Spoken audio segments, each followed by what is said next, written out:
ఈ సమస్త భూమి కంటే బరువైనది తల్లి. ఆకాశము కన్నా ఉన్నతుడు తండ్రి.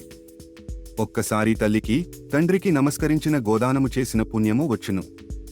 సత్యం తల్లి, జ్ఞానం తండ్రి. 10 మంది ఉపాధ్యాయుల కంటే ఆచార్యుడు గొప్పవాడు.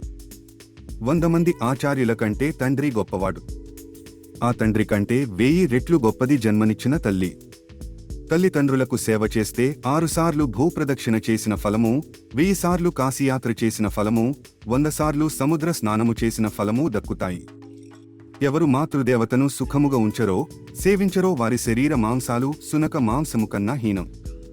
ఎంతటి శాపానికైనా నివృత్తి ఉంటుంది కాని, కన్నతల్లి కంట కన్నీరు తెప్పించిన 1,00,000 గోవులు దానమిచ్చిన, 1000 అశ్వమేధ యాగాలు చేసినా ఆ పాపం పోదు.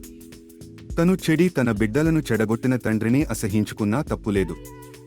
చెడు నడతతో ఉన్న తల్లిని నిరాదరించినా అది తప్పే.